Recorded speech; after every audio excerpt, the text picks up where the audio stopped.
I'm 28 now, but I still remember every detail of that summer when I was 20.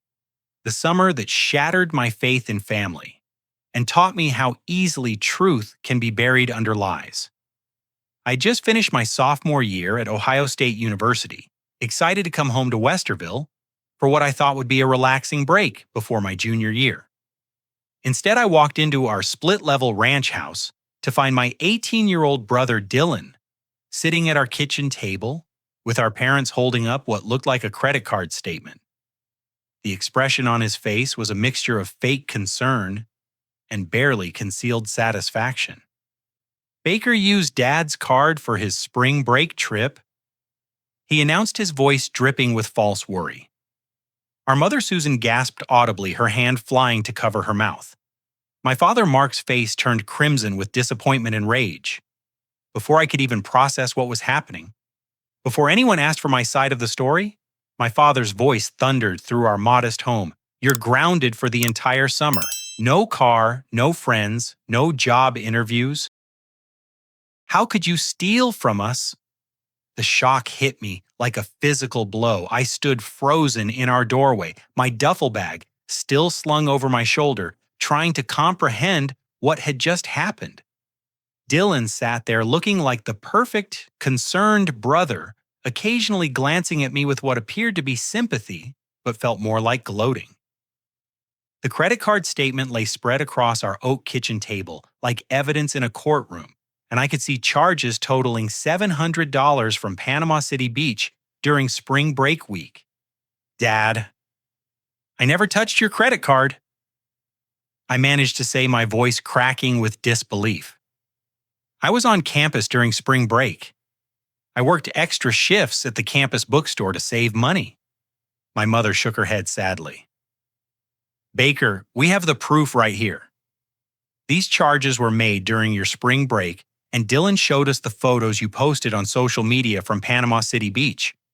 My heart sank as I realized what had happened. Yes, I had posted photos from Panama City Beach, but those were from the previous year when I went with my roommate Jason and his family. I had reposted them this spring as throwback memories, something I thought was harmless nostalgia. But Dylan had used those innocent posts to build his case against me. Those photos are from last year. I protested, but my father was already standing up, his hand extended expectantly. Car keys, phone, and laptop, now. His voice carried a finality that made my stomach drop. I'm calling Mr. Henderson first thing Monday morning to tell him you won't be taking that internship at his engineering firm. The internship. I had worked so hard to secure that position, networking at career fairs, and perfecting my resume. It was supposed to be my stepping stone into the professional world, my chance to gain real experience in civil engineering. But as I watched my father's determined expression, I knew there would be no changing his mind. Dylan finally spoke up, his voice carefully modulated to sound supportive. I'm really sorry this happened, Baker.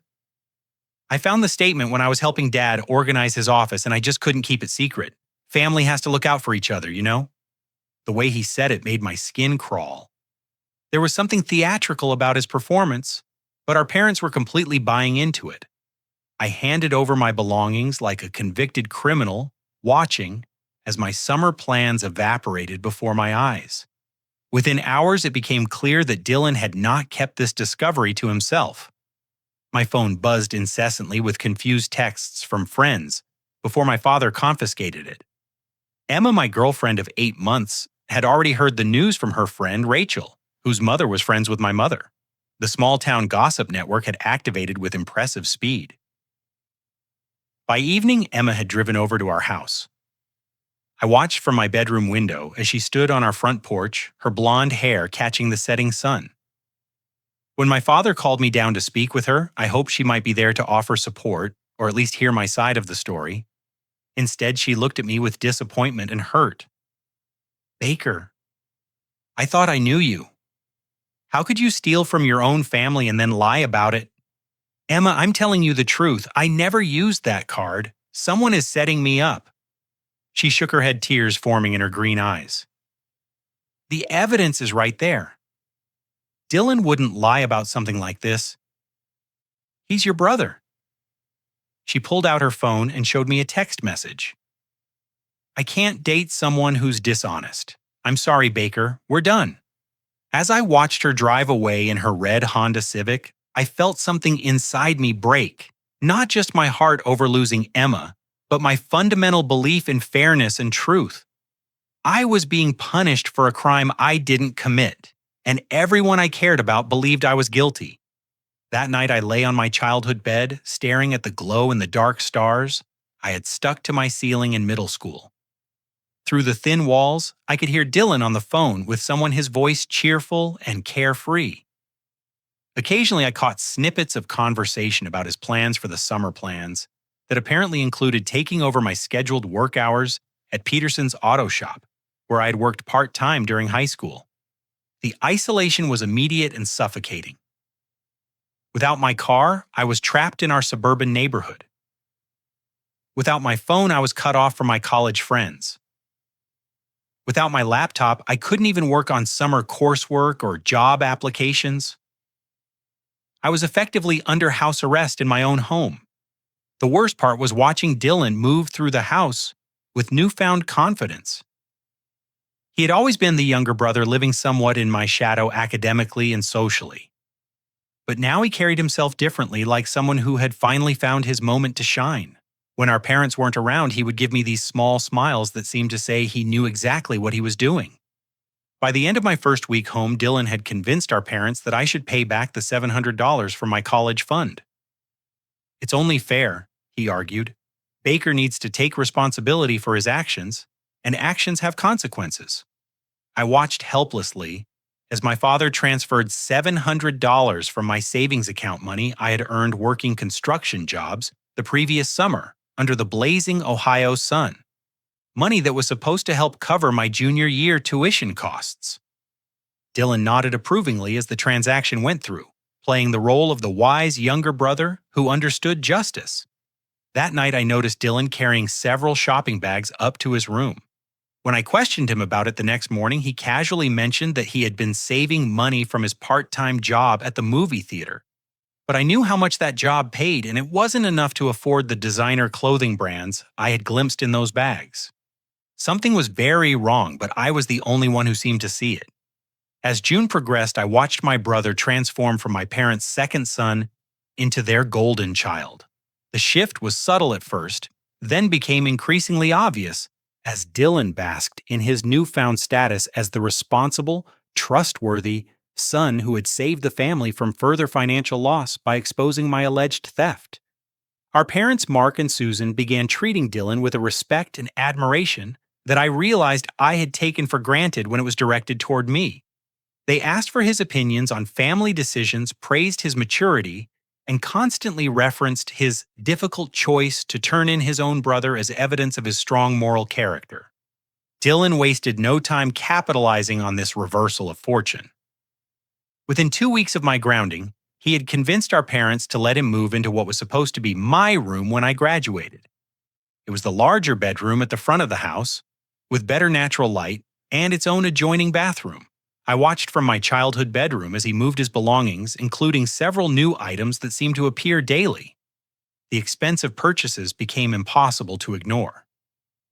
Dylan suddenly had a brand new iPhone to replace his cracked older model, a pair of $200 Nike basketball shoes, and a gaming setup that included a curved monitor and mechanical keyboard. When I mentioned these purchases to our parents, suggesting that perhaps Dylan's minimum wage theater job couldn't fund such extravagant spending, they dismissed my concerns immediately. "Baker, you're just jealous that Dylan is being responsible with his money while you squandered ours," my mother said, not even looking up from her crossword puzzle. "Maybe if you had made better choices, you'd have nice things too." Dylan had an explanation for everything. The phone was a graduation gift from our grandmother. The shoes were on clearance. The gaming equipment was purchased with money he had been saving for months. Every answer came quickly and confidently, and our parents accepted each explanation without question. But I knew our grandmother lived on a fixed income and had never given gifts that expensive. I knew Dylan rarely shopped clearance sales, preferring brand names and the latest models. And I knew he had been spending his theater money on gas, fast food, and dates with various girls from his high school class. The social implications of my situation became clearer as the summer wore on. Dylan made sure that everyone in our extended family neighborhood and social circle knew about my supposed crime. At the 4th of July barbecue at our cousin Jennifer's house, I overheard Dylan telling our Uncle Robert about how difficult it had been for him to discover my betrayal of the family trust. It really broke my heart, Uncle Robert. Dylan said, his voice heavy with manufactured emotion. Baker was always someone I looked up to, you know. But I couldn't let Mom and Dad keep getting hurt financially. Someone had to step up and tell the truth. Our relatives rallied around Dylan, praising his courage and maturity. They looked at me with a mixture of disappointment and pity, if they acknowledged me at all. I spent most of the barbecue sitting alone on the back porch, watching my former life play out without me while Dylan held court as the family hero. The most infuriating part was Dylan's public persona versus his private behavior. Around our parents and other adults, he was thoughtful, helpful, and humble about his role in exposing my alleged theft. But when we were alone, or when he thought no one was paying attention, I caught glimpses of something else entirely. I started noticing that Dylan would stay out much later than his stated curfew, returning home well after our parents had gone to bed. He would slip into the house through the back door sometimes with the faint smell of alcohol on his breath. When I mentioned this to our parents, Dylan smoothly explained that he had been working extra shifts to help support the family during our financial difficulty. Baker's theft really put a strain on our budget, he told our father one morning over breakfast. I want to do my part to help us recover. Our father actually teared up at this display of familial loyalty, reaching over to squeeze Dylan's shoulder with pride. You're a good son, Dylan. Your mother and I are lucky to have you. Dylan had also begun dating Sarah Mitchell, one of the most popular girls from his graduating class. Sarah was beautiful, confident, and came from one of the wealthier families in town. I couldn't understand how Dylan, working minimum wage at a movie theater, was managing to take her to expensive restaurants and buy her gifts that I saw him carrying to his car. When Sarah started coming to our house regularly, I was subjected to the humiliation of being the older brother who was grounded and discredited. She would look at me with curiosity and mild revulsion, clearly having heard Dylan's version of events. Sometimes I would catch her whispering with Dylan, and I knew they were discussing my supposed criminal behavior. The breaking point came when Dylan began throwing parties at our house during the evenings when our parents worked late shifts. Our father worked security at a local factory 3 nights a week, and our mother had picked up extra hours at the insurance office, where she worked as a claims processor. Dylan would invite 6 or 7 friends over, including Sarah, and they would drink beer and play music in our living room. The first time this happened, I went downstairs to confront Dylan about the noise and the obvious underage drinking occurring in our family home. His friends looked at me with a mixture of amusement and disdain as I tried to assert some authority as the older brother. Relax, Baker, Dylan said calmly, not even getting up from the couch where he was sitting with Sarah on his lap. We're not causing any trouble. Maybe if you hadn't stolen from Dad, you could join us instead of being stuck upstairs like a little kid. His friends laughed, and I felt my face burn with humiliation. I was 20 years old, a college student being dismissed by teenagers in my own home. When I threatened to tell our parents about the party, Dylan's expression shifted to something colder. Go ahead, he said. Tell them their thief son is causing more problems. I'm sure they'll believe you over me. He was right, and we both knew it. I had lost all credibility in my family, while Dylan's word had become gospel. I retreated to my room, seething with frustration and powerlessness. The parties continued twice a week throughout July. I would lie in bed, listening to the laughter and conversation below, feeling like a prisoner in my own home. Sometimes I would look out my window and see Dylan's friends smoking cigarettes in our backyard, or making out on our front porch, treating our property like their personal playground. But the most devastating blow came at the end of July when Dylan announced that he had been accepted to Columbus State Community College on a hardship scholarship. He gathered our family around the kitchen table, his acceptance letter spread out like a trophy. The financial aid office was really understanding about our family's situation. He explained, his voice modest but proud. They said students who demonstrate resilience in the face of family financial crisis are exactly who they want to help. Our parents were ecstatic. They hugged Dylan and praised his determination to pursue higher education despite the family turmoil I had supposedly caused. But something about the scholarship didn't sit right with me. I knew hardship scholarships were typically reserved for families with documented low-income unemployment or other significant financial struggles. Our family was solidly middle class. Yes, my alleged theft of $700 had created a temporary budget strain, but it wasn't the kind of genuine hardship that merit-based aid was designed to address. It seemed like Dylan had used my supposed crime to fraudulently qualify for financial assistance intended for students who truly needed it. When I tried to raise this concern with our parents, they shut me down immediately. "Baker, your brother, is trying to better himself and contribute positively to this family," my mother said sharply. "Instead of trying to tear him down, maybe you should focus on how you're going to make things right." As I watched Dylan accept congratulations and praise for his scholarship, I realized that my brother wasn't just taking advantage of an opportunity.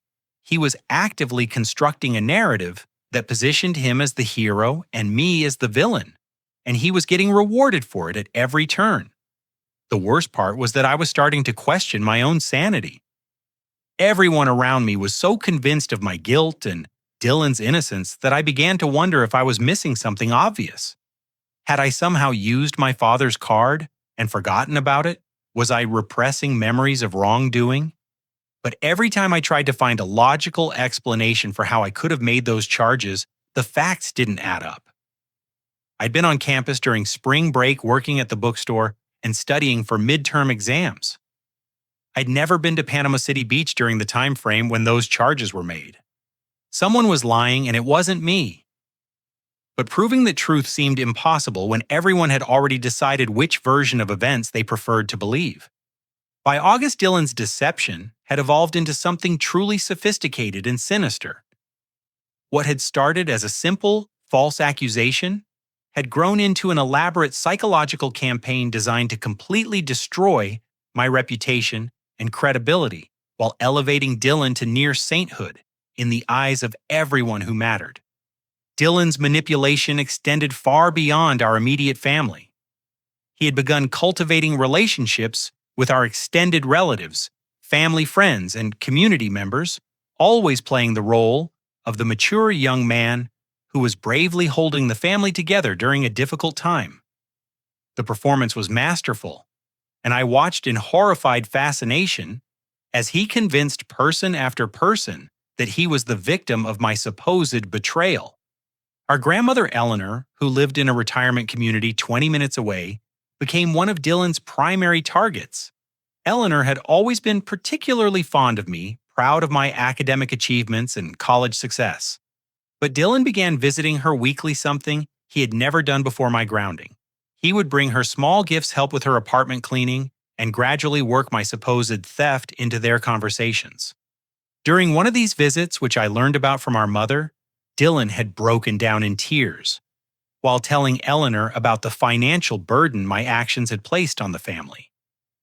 He painted a picture of our parents struggling to pay bills, cutting back on necessities, and facing the possibility of taking out loans to cover the damage I had caused. None of this was true. My parents were annoyed about the $700, but it hadn't created genuine financial hardship. They both had steady jobs, and our family was comfortable, if not wealthy. But Dylan's performance was so convincing that Eleanor called our house that evening to offer financial help. "I don't want to see Mark and Susan suffer because of Baker's poor choices," she told my mother over the phone, her voice shaky with emotion. "I can give Dylan some money for his college expenses. That boy has been through enough. I listened to this conversation from the top of the stairs, my heart breaking, as I realized how completely Dylan had poisoned our grandmother's opinion of me. Eleanor ended up giving Dylan $1,500 from her savings money she had been carefully preserving on her fixed income. Dylan accepted it with appropriate humility and gratitude, never mentioning that our family wasn't actually in financial distress. But Dylan's cruelest manipulation involved creating new incidents designed to make me look increasingly unstable and dangerous. He began hiding family valuables and then expressing concern about their disappearance, always in ways that suggested I might be responsible without directly accusing me. The first incident involved my mother's jewelry box, which contained several pieces that had been gifts from my father over the years. Dylan mentioned casually at dinner that he had noticed the jewelry box had been moved from its usual spot on my parents' dresser. I'm probably just being paranoid. He said, his voice carefully worried. But after everything that's happened, I thought I should mention it. Our parents immediately went upstairs to check, and while nothing was missing, the seed of suspicion was planted. They began locking their bedroom door when they left the house, and I noticed my mother moving her purse to different locations, presumably to keep it away from me. Dylan escalated this strategy 2 weeks later when our neighbor, Mrs. Patterson, mentioned that someone had been in her garage, apparently looking through her husband's tool collection. Nothing was stolen, but the garage door had been left open, and tools were scattered around. "That's strange," Dylan said, when Mrs. Patterson told us about the incident over our back fence. "Baker, you weren't working on any projects that might require tools, were you?" The implication was clear, and Mrs. Patterson's expression shifted from friendly concern to suspicious wariness as she looked at me. I denied any involvement, but the damage was done. Word spread through our neighborhood that the Hendricks boy who had stolen from his own family might be expanding his criminal activities. The most devastating incident occurred during a family gathering at our house in mid-August. Dylan had invited several of our relatives for a backyard barbecue, ostensibly to demonstrate that the family was healing and moving forward despite my supposed betrayal. Our cousins Jennifer and Michael came with their families along with Uncle Robert and Aunt Linda. Earlier that day, Dylan had asked to borrow my high school class ring, claiming he wanted to show it to his girlfriend Sarah as an example of what his own ring might look like when he graduated. I thought it was an odd request, but I was desperate for any positive interaction with my brother, so I gave it to him. During the barbecue, while I was helping our mother bring food outside, Dylan discovered my class ring in the pocket of Uncle Robert's jacket, which was hanging on a chair near our back door. He held it up with apparent shock and confusion. "Uncle Robert, why do you have Baker's ring?" Dylan asked loudly enough for everyone to hear. Uncle Robert was genuinely bewildered. He had no idea how the ring had gotten into his jacket pocket, and his confusion was obvious to everyone present. But Dylan's discovery created an incredibly uncomfortable situation that seemed to suggest I had planted my own ring on our uncle for some unknown reason. Maybe Baker was trying to create evidence that someone else was stealing things, Dylan suggested quietly to our cousin Jennifer, but loud enough for others to hear. Like to make himself look less guilty, I watched in horror as my family members exchanged glances that clearly indicated they thought I was capable of such manipulation. Uncle Robert looked at me with disappointment and genuine hurt, probably wondering if I was attempting to frame him for something. "I didn't put that ring in Uncle Robert's pocket," I said desperately. "Dylan, you had my ring earlier today. You know how it got there." But Dylan looked at me with what appeared to be genuine sadness and concern. "Baker, I gave your ring back to you hours ago. Don't you remember? You put it on your dresser." I knew this was a lie, but I couldn't prove it. The ring had clearly been in my possession earlier, and now it was found in a suspicious location. Dylan's version of events was plausible enough that our relatives couldn't definitively say what had happened, but the incident reinforced their belief that something was seriously wrong with me. The psychological pressure was becoming unbearable. I found myself second-guessing my own memories and actions, wondering if I was somehow losing my grip on reality. Dylan had created an environment where anything bad that happened could potentially be traced back to me, and I had no way to defend myself against accusations that were carefully constructed to seem plausible. The final blow came when Dylan convinced our parents to request a police wellness check on me. He approached them privately one evening, expressing concern that I had been making vague, threatening statements about getting revenge on the family for not believing my protests of innocence. This was completely untrue. While I had certainly expressed frustration about my situation, I had never threatened anyone or anything. But Dylan painted my frustration as something more sinister, suggesting that my anger was escalating and that he was genuinely worried about everyone's safety. When Officer Martinez arrived at our house the next afternoon, I was mortified. He was professional and polite, but his presence sent a clear message to our neighbors and anyone else who might be watching. The Hendricks family was dealing with a son who had become enough of a problem to warrant police intervention. Officer Martinez spoke with me privately for about 15 minutes, asking about my mental state, my plans for the future, and whether I was having thoughts of harming myself or others. I answered honestly, explaining my frustration with being falsely accused, but emphasizing that I had no intention of hurting anyone. But the damage was done. Officer Martinez suggested to my parents that they might want to consider professional counseling for me, noting that young adults sometimes struggle with accountability and that my continued denial of obvious evidence might indicate deeper psychological issues. As I watched the police car drive away from our house, I realized that Dylan had achieved something truly remarkable. He had convinced everyone who mattered that I was not only a thief, but potentially mentally unstable and dangerous.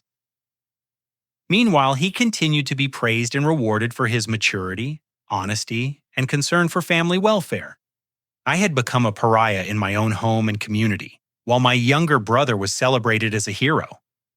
The injustice was so complete and so skillfully orchestrated that I began to wonder if I would ever be able to prove my innocence or restore my reputation.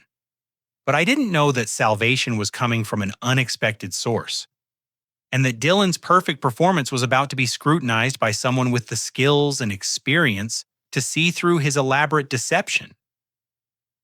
The turning point in my nightmare began on a sweltering Thursday afternoon in late August when my father's older sister, Margaret, arrived for an unannounced visit.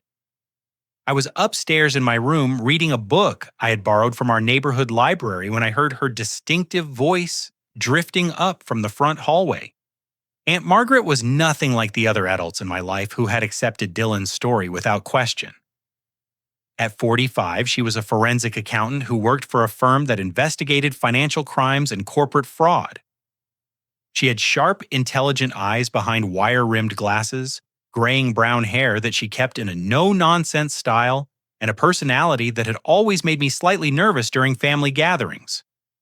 Margaret asked direct questions and expected honest answers, and she had an unsettling ability to detect inconsistencies in people's stories. I hadn't seen her since Christmas when the family dynamics had been completely different. At that time, I had been the successful college student with a bright future, while Dylan was just my younger brother finishing high school. Margaret had congratulated me on my academic achievements and asked detailed questions about my engineering studies and career goals. Now, as I listened to her greeting my parents, I wondered what Dylan had told her about our family situation. I assumed she had heard some version of his story about my supposed theft and was probably here to offer support during our family's difficult time. But as the afternoon progressed, I began to notice that Margaret's visit felt different from the typical family social calls we had been receiving. Instead of focusing on offering sympathy or advice, she seemed to be observing and asking questions that made everyone slightly uncomfortable. I came downstairs for dinner to find Margaret studying Dylan with an intensity that made him fidget in his chair. She had been asking him about his summer activities, his college plans, and his part-time job at the movie theater. The questions seemed innocent enough, but there was something probing about her approach that Dylan clearly didn't appreciate. "So Dylan, you're planning to study business at Columbus State?" Margaret asked, cutting into her meatloaf with precision. "That's interesting. What attracted you to that field?" Dylan launched into what sounded like a rehearsed answer about wanting to help families achieve financial stability and security. It was exactly the kind of response that had been winning him praise from other adults, emphasizing his maturity and his desire to contribute positively to society. But Margaret's follow-up questions revealed details that didn't quite add up. She asked about specific courses in the business program, about his long-term career goals, and about how he planned to balance work and school responsibilities. Dylan's answers became increasingly vague and contradictory, and I could see sweat forming on his forehead despite the air conditioning. "And you're managing to save money for college while working part-time," Margaret continued. "That's impressive financial discipline for someone your age. You must have learned some valuable lessons about budgeting and prioritizing expenses." Dylan nodded enthusiastically, but I caught a flicker of something that looked like panic in his eyes. "Yeah, I've always been good with money. I learned from watching Mom and Dad. Margaret smiled, but it was the kind of smile I'd seen her use during Christmas dinner, when our cousin Jason had tried to convince everyone he was getting excellent grades while clearly struggling in school. It was patient, polite, and completely skeptical. After dinner, while Dylan retreated to his room claiming he had homework to complete, Margaret helped our parents clean the kitchen. I was wiping down the table when I overheard her casual comment that would change everything. "It's nice to see Dylan taking on more responsibility during a difficult time," she said to our mother. "Though I have to admit I'm curious about the details of what happened with Baker's situation. As someone who investigates financial irregularities professionally, I'd be interested in reviewing the evidence just to make sure everything was handled properly." My heart stopped. Our parents exchanged glances, and I could see them trying to decide whether Margaret's offer was helpful or intrusive. My father spoke first, his voice carrying a defensive edge. "Margaret, we appreciate your concern, but the situation is pretty straightforward. Dylan found the charges on my credit card statement, and Baker had the opportunity and motive to make them. We don't need a professional investigation." But Margaret persisted, her tone remaining friendly but firm. "I understand, Mark, but financial crimes can be more complicated than they appear on the surface. Sometimes what looks like obvious evidence actually tells a different story when you examine it more carefully. I'd be happy to take a look just to give everyone peace of mind." Dylan appeared in the kitchen doorway claiming he needed a glass of water.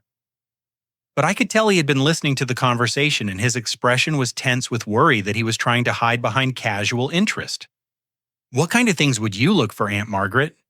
he asked, his voice carefully neutral. Margaret turned to him with that same patient smile. "Oh, there are lots of technical details that most people don't think about. Transaction patterns, location data, timing, inconsistencies, that sort of thing. It's amazing how much information is actually embedded in financial records when you know how to read them properly." Over the next 2 days, Margaret's presence in our house created a subtle but noticeable shift in the family atmosphere. She spent time talking with each of us individually, asking questions that seemed casual but felt more substantial than typical family conversation. When she spoke with me privately, I was initially cautious about opening up. I had been burned so badly by trusting family members that I wasn't sure Margaret would be any different. But her questions were different from the accusatory inquiries I had faced from my parents and other relatives. "Baker, I want you to walk me through exactly what you remember about spring break," she said, settling into the chair across from my desk. "Don't worry about proving anything or defending yourself. Just tell me what actually happened day by day."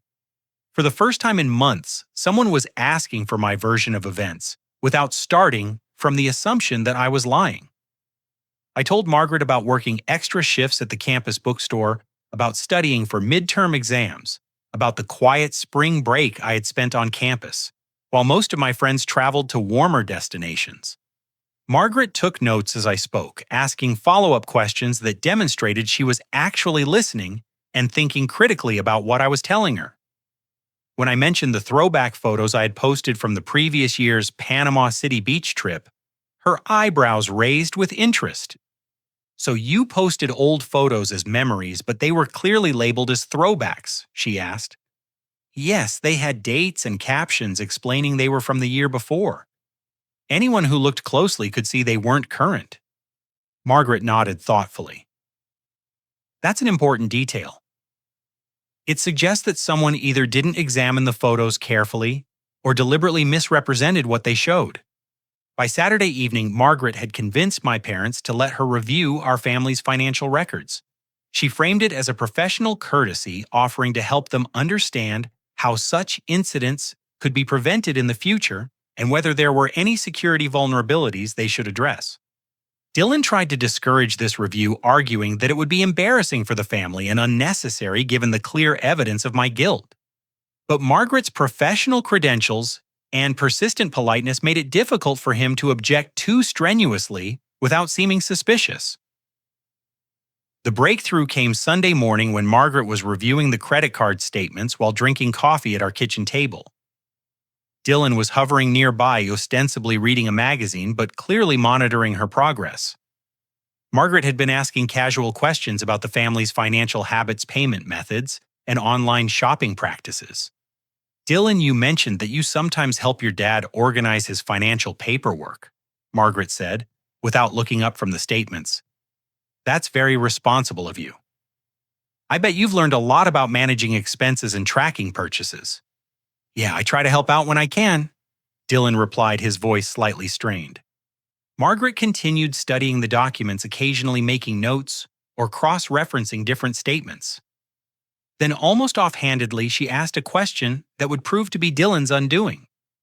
"These Panama City Beach charges are interesting," she mused. "They include some very specific vendors. Dylan, since you discovered these charges, I'm curious if you remember any details about them. Like, what was the largest single purchase?" Dylan's answer came quickly, almost reflexively. "The hotel was the biggest charge. $258 for 3 nights at the beachside resort."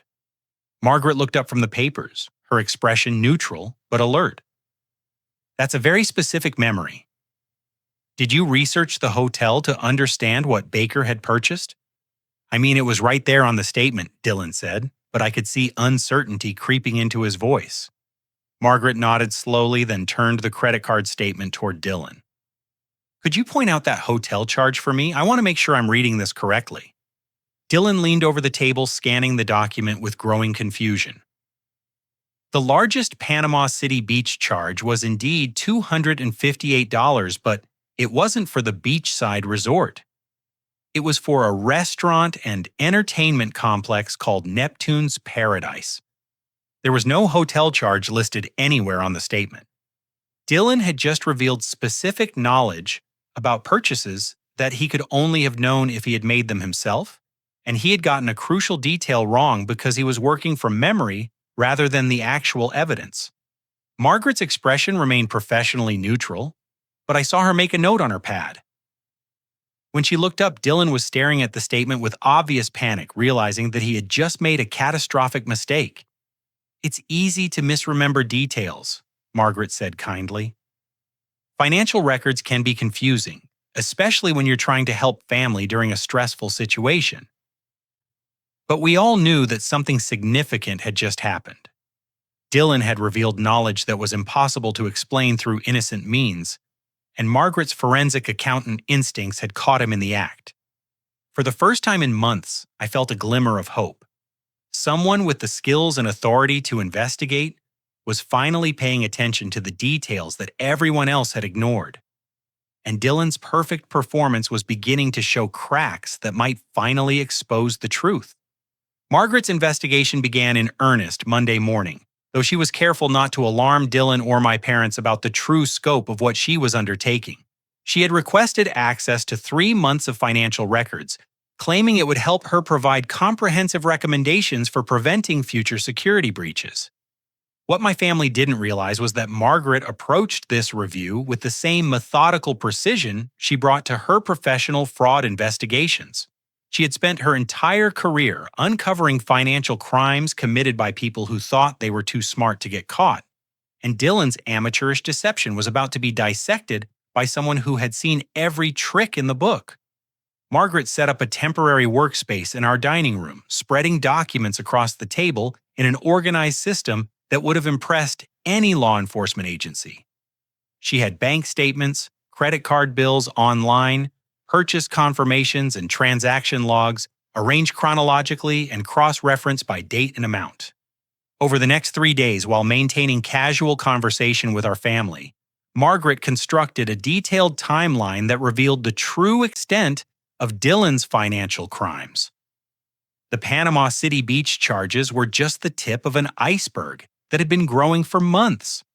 Margaret's first major discovery involved the pattern of small purchases that Dylan had been making since January.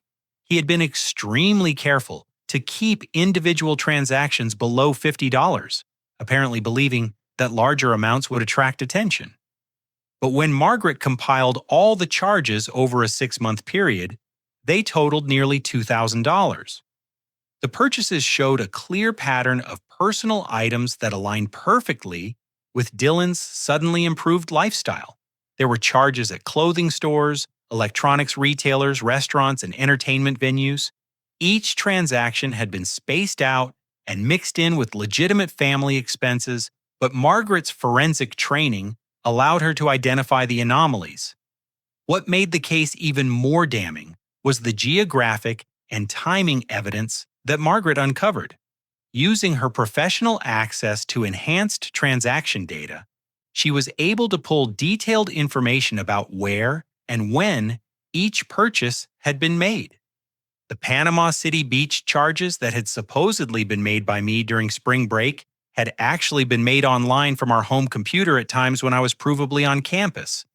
Margaret cross-referenced the transaction timestamps with my university records, which showed that I had been clocking in for work shifts at the campus bookstore during the exact times when someone was using our father's credit card to make purchases. She also obtained IP address logs that confirmed the online transactions had originated from our home internet connection, not from any location where I could have been. But Margaret's most devastating discovery involved Dylan's Amazon purchase history. By accessing the account linked to his personal email address, she found a comprehensive record of items he had ordered using our father's credit card information. The account showed dozens of purchases dating back to February, including the expensive electronics, clothing, and accessories that Dylan had claimed to buy with his movie theater wages. Margaret also uncovered evidence that Dylan had created a fraudulent PayPal account using our father's personal information. This account had been used to transfer money from our father's credit card to fund Dylan's social activities and gift purchases for his girlfriend Sarah. The PayPal records showed a sophisticated understanding of online financial systems that contradicted Dylan's claims of being a typical teenager who barely understood digital transactions. As Margaret compiled her evidence, she began to see the full scope of Dylan's deception. This wasn't an impulsive teenage mistake or a moment of poor judgment. It was a calculated, ongoing fraud that had been carefully planned and executed over months.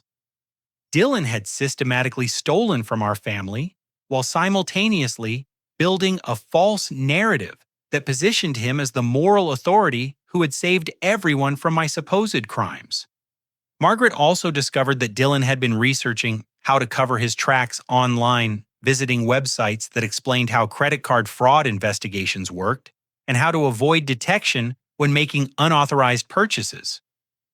His browser history revealed searches for topics like how long do banks keep transaction records and what evidence do police need for credit card theft charges. But perhaps the most disturbing evidence Margaret found involved Dylan's plans for future crimes. His recent large purchases, which totaled over $1,500 in the past month alone, suggested that he was escalating his theft and becoming more brazen about the amounts he was stealing. Margaret found evidence that Dylan had been planning to frame me for an even larger theft, having already made several expensive purchases that he intended to discover later and blame on my supposed ongoing criminal behavior. The evidence also revealed how Dylan had manipulated the original discovery of his crimes. Margaret found that Dylan had been monitoring our father's credit card account online for weeks before he claimed to have found the incriminating statement. He had carefully chosen which charges to highlight and which ones to ignore, creating a narrative that focused attention on the most dramatic incidents while concealing the broader pattern of his systematic theft. Margaret's investigation also uncovered the sophisticated psychological manipulation Dylan had employed to maintain his deception. She found evidence that he had researched techniques for gaslighting and social manipulation, visiting online forums where people discussed how to lie convincingly and maintain false narratives under pressure. By Thursday afternoon, Margaret had assembled a case that would have been sufficient to secure criminal charges in any court of law. But she knew that presenting this evidence to our family would require careful planning. Dylan had spent months building trust and credibility with our parents, while systematically destroying my reputation. Simply dumping a pile of financial documents on the kitchen table would not be enough to overcome the emotional investment our family had made in Dylan's version of events. Margaret also realized that she needed to be prepared for Dylan's inevitable attempts to explain away or discredit her findings. She had seen enough financial criminals to know that they rarely accepted responsibility when confronted, instead choosing to attack the investigation process or claim that evidence had been fabricated or misinterpreted. But Margaret had one final piece of evidence that would make Dylan's denials impossible to sustain. Using her professional connections, she had obtained security camera footage from several of the stores where Dylan had made purchases using our father's credit card. The footage clearly showed Dylan making transactions on dates when he had claimed to be working or studying using a card that he had insisted he never touched. Margaret spent Thursday evening organizing her evidence into a presentation that would systematically dismantle every aspect of Dylan's deception. She prepared timeline charts, transaction summaries, and photographic evidence that would make the truth undeniable even to family members who desperately wanted to believe Dylan's lies. As she worked, Margaret occasionally glanced toward the stairs, knowing that Dylan was upstairs in his room, probably congratulating himself on having successfully destroyed his brother's reputation and stolen thousands of dollars from his own family. But Dylan's moment of triumph was about to end, and the reckoning Margaret was preparing would expose not just his financial crimes, but the cruel psychological manipulation he had used to torment an innocent person. The truth was finally ready to emerge, and no amount of charm, manipulation, or false accusations would be able to stop what was coming next. Friday evening, Margaret called a family meeting under the pretense of presenting her financial security recommendations. She had spent the day finalizing her presentation, organizing evidence, and preparing for what she knew would be the most difficult conversation our family had ever had. Dylan seemed relaxed as we gathered around the dining room table at 7 o'clock. Over the past week, he had watched Margaret's investigation with carefully concealed nervousness, but her gentle demeanor and casual questions had apparently convinced him that she hadn't discovered anything threatening to his carefully constructed narrative. Our parents settled into their chairs with expressions of polite interest, expecting to receive some professional advice about protecting their financial information and preventing future incidents like my supposed theft. They had no idea they were about to witness the complete destruction of everything they believed about their two sons. Margaret began her presentation with what appeared to be routine information about credit card security and online safety. She discussed common fraud patterns, explained how criminals typically operated, and offered general recommendations for monitoring financial accounts. Dylan nodded along, appropriately occasionally asking questions that made him sound responsible and engaged. But then Margaret's tone shifted subtly as she moved into what she called case-specific analysis. She pulled out the credit card statements and began walking through the Panama City Beach charges, in detail pointing out discrepancies that she had noticed during her investigation. The interesting thing about these particular charges, Margaret said, her voice remaining professionally neutral, is that they show a pattern that's inconsistent with typical spring break spending by college students. Dylan's expression remained calm, but I noticed his hands had developed a slight tremor as Margaret continued her analysis. For instance, the timing of these online purchases suggests they were made by someone who was familiar with the family's daily routine and knew when they would have uninterrupted access to computing devices and payment information. Margaret pulled out a detailed timeline that showed the exact times when the fraudulent purchases had been made. She had cross-referenced this information with our family's work schedules, school commitments, and other activities to create a picture of when each family member had been home and able to access our father's credit card information. Baker, according to your university records, you were working at the campus bookstore during most of these transaction times, Margaret said, turning to me with a slight smile. In fact, your time clock records show that you are clocking in for shifts within minutes of when some of these online purchases were being made from this house. Our parents looked confused, but not yet alarmed. They were still trying to process the technical information Margaret was presenting, not yet understanding the implications of what she was revealing. But Dylan understood. I watched his face go pale as he realized that Margaret had uncovered evidence that made my innocence undeniable. He tried to maintain his composure, but his voice cracked slightly when he attempted to respond. Maybe Baker used his laptop to make purchases remotely, Dylan suggested. College students know how to do that kind of thing. Margaret nodded as if this were a reasonable suggestion, then pulled out another set of documents. That's a good theory, Dylan. So I checked the IP address logs for these transactions. They all originated from this house's internet connection, specifically from the computer in your father's home office. She paused, allowing this information to sink in before continuing. I also checked Baker's laptop usage records from the university's IT system. His device wasn't even connected to the internet during most of these transaction times. Our father leaned forward in his chair, beginning to look concerned. Margaret, what exactly are you saying? I'm saying that someone in this house was using Mark's credit card information to make online purchases while Baker was provably elsewhere, Margaret replied calmly. The question is who had the access opportunity and motivation to commit these crimes. Dylan's carefully maintained facade was beginning to crack.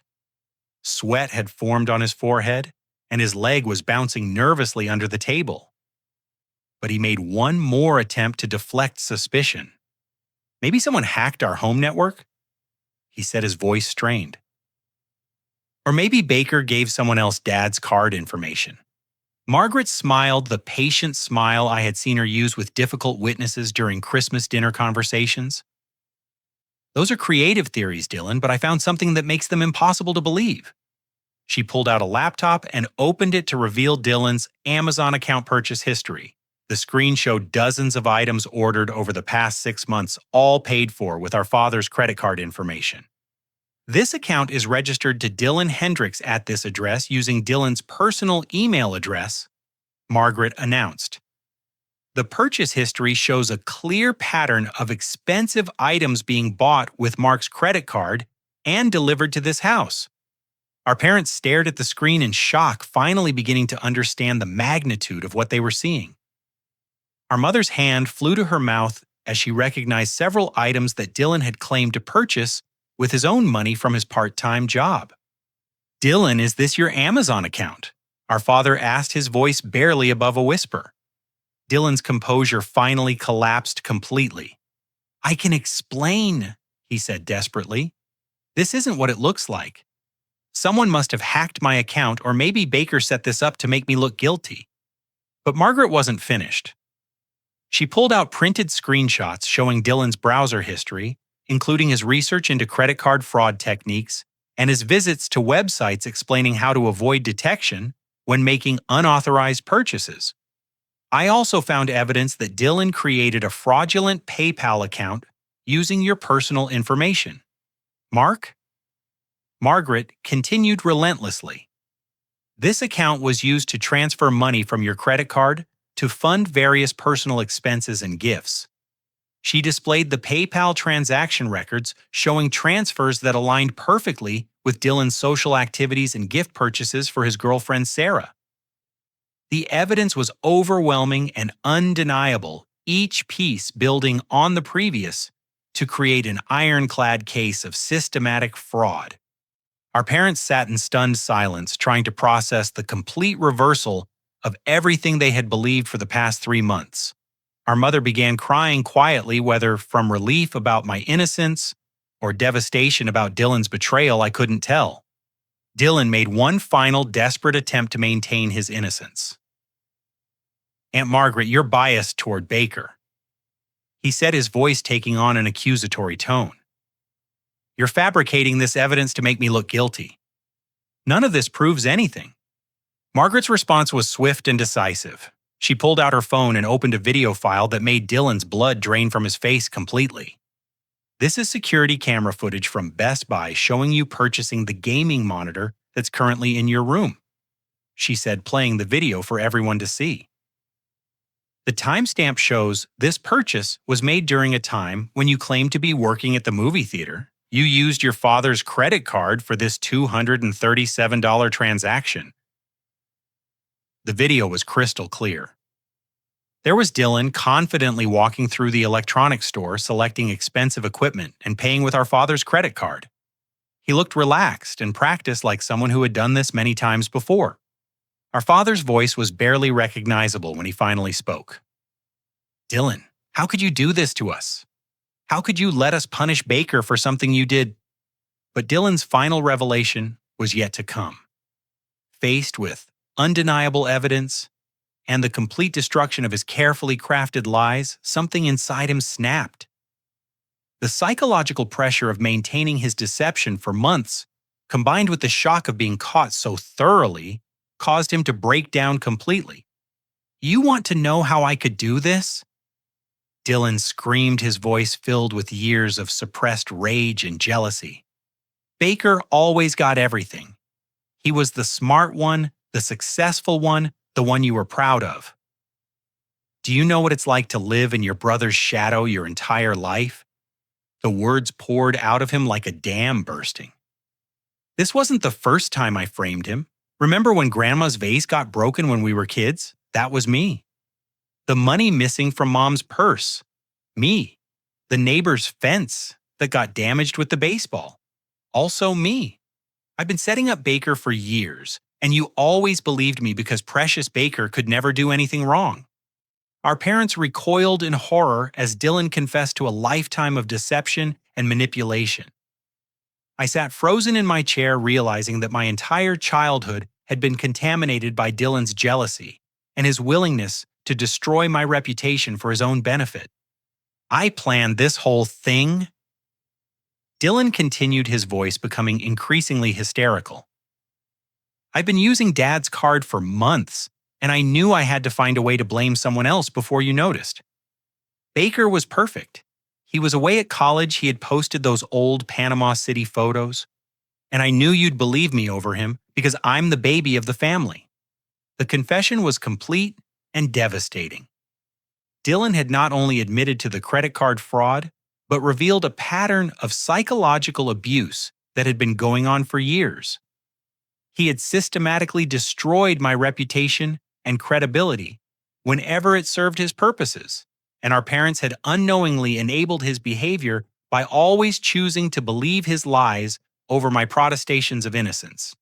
As Dylan's sobs filled our dining room, I felt a complex mixture of vindication, grief, and exhaustion. The truth was finally out, but the cost of reaching this moment had been enormous. 3 months of my life had been stolen, my relationships had been damaged, and my faith in family loyalty had been shattered.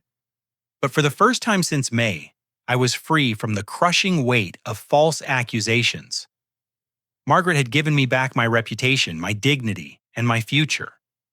The truth had finally emerged, and no one would ever doubt my innocence again.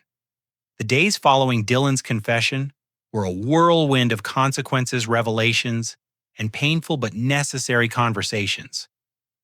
Our family faced the difficult task of processing not just the recent fraud, but the disturbing reality that Dylan had been manipulating and deceiving us for years. Our parents' reaction was a mixture of devastation, guilt, and determination to make things right.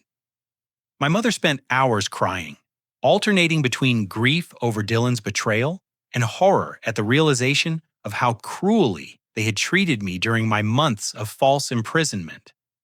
My father, typically more reserved with his emotions, struggled with anger at Dylan and deep shame about his own failure to investigate the accusations more thoroughly before destroying my summer and my reputation.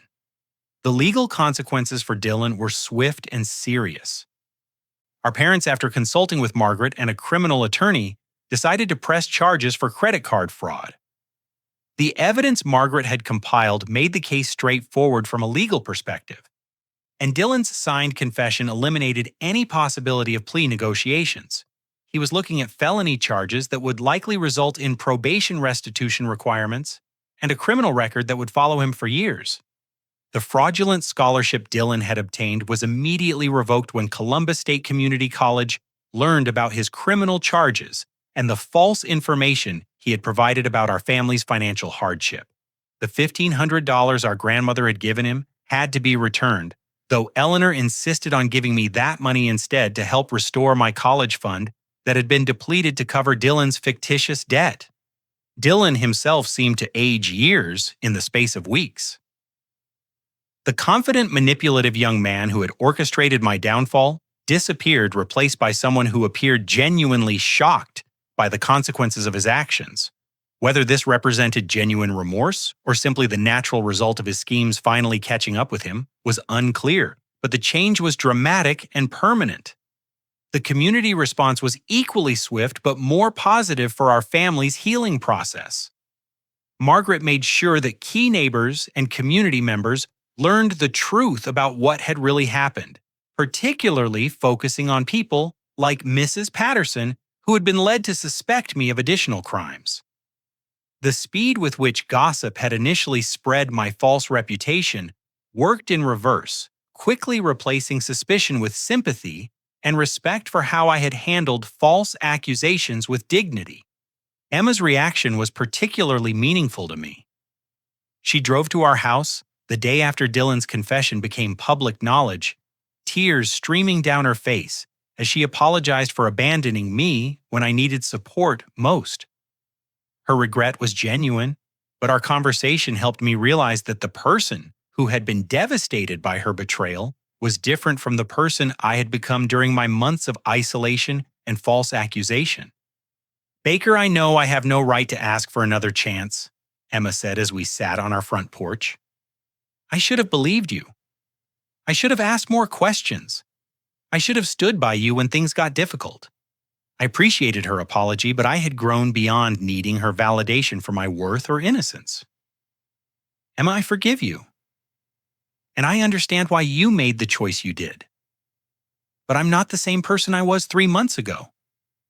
And I don't think we can go back to where we were." She nodded sadly, but seemed to understand that my response came from strength rather than anger. The experience had taught me to value people who believed in my character even when circumstances made that belief difficult, and Emma had demonstrated that she wasn't that kind of person. My parents began the difficult process of rebuilding their relationship with me, starting with a series of conversations that were among the most honest our family had ever had. They acknowledged that their rush to judgment had been influenced by Dylan's long history of appearing trustworthy and mature, but they also recognized that they had failed in their fundamental responsibility to investigate serious accusations before imposing life-changing punishments. "Baker, we know we can't undo the damage we've done," my father said during one of these conversations. "But we want to understand how we failed you so completely and how we can make sure this never happens again." These discussions were painful but necessary. My parents had to confront the reality that their parenting had unknowingly enabled Dylan's manipulative behavior while leaving me vulnerable to his schemes. They committed to family therapy both to help Dylan address his psychological issues and to learn how to rebuild healthy family dynamics based on communication rather than assumptions.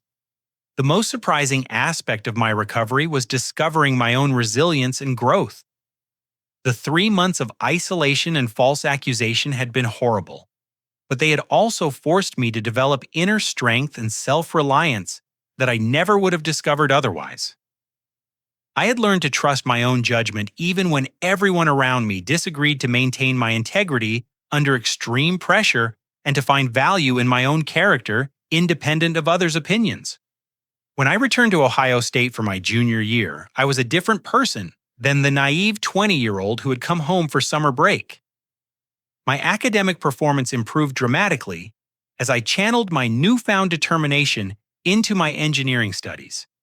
I became more selective about friendships, gravitating toward people who demonstrated loyalty and independent thinking rather than those who were easily influenced by gossip or social pressure.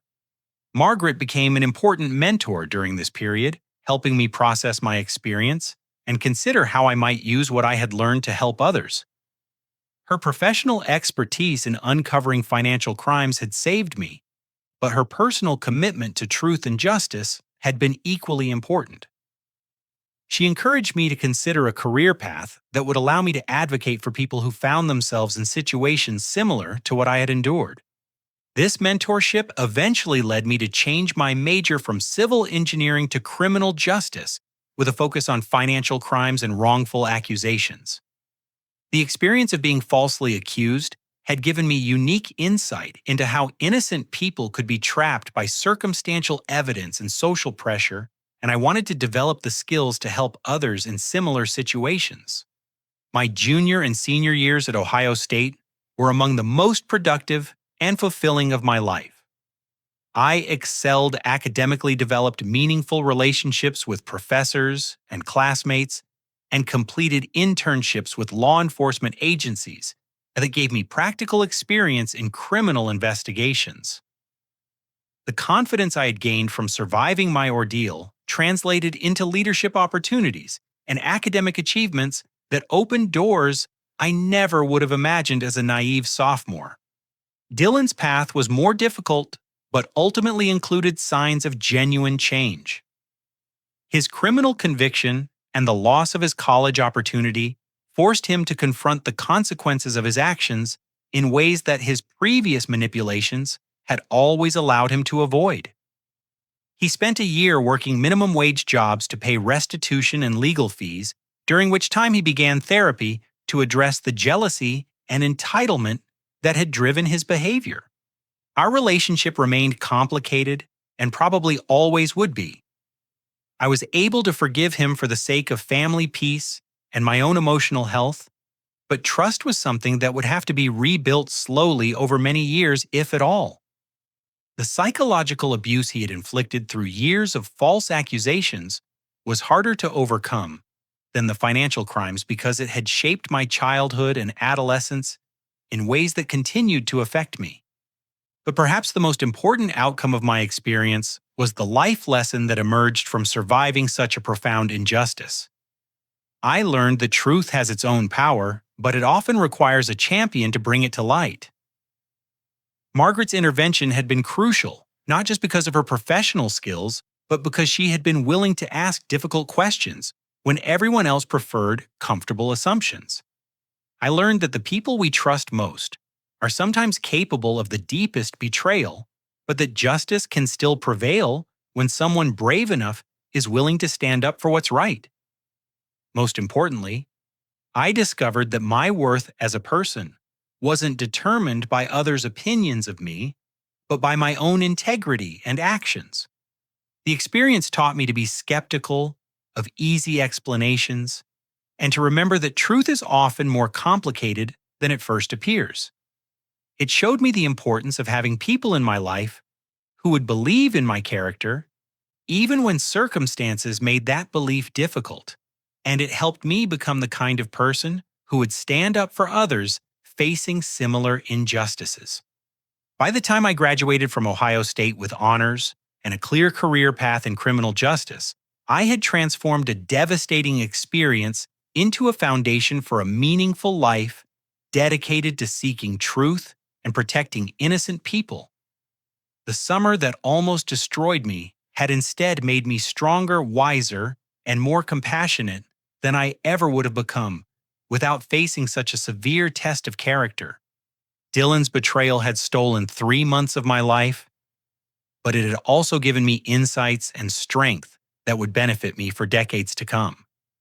Sometimes the worst experiences teach us the most valuable lessons, and sometimes the people who try to destroy us end up making us stronger than we ever imagined we could be. As I look back on that terrible summer, 8 years later, I'm grateful for Margaret's courage in seeking the truth, for my parents' willingness to confront their mistakes and rebuild our family relationships, and for my own discovery that I could survive even the most devastating betrayal with my integrity intact. The truth had set me free, and I had used that freedom to build a life dedicated to ensuring that other innocent people would have someone willing to fight for them when they faced similar injustices. What about you? Have you ever been in a situation where you were falsely accused of something you didn't do? How did you handle it? And what did the experience teach you about standing up for the truth? I'd love to hear your stories in the comments below. If this story resonated with you, please like this video and subscribe to the channel for more true stories about overcoming life's biggest challenges. And don't forget to share this with someone who might need to hear about the power of perseverance and the importance of having allies who will fight for the truth. Thank you for listening to my story, and I hope it reminds you that even in the darkest times, justice and truth have a way of emerging when the right person is willing to stand up and seek them out. Stay strong, stay honest, and never give up on yourself, even when everyone else seems to have given up on you.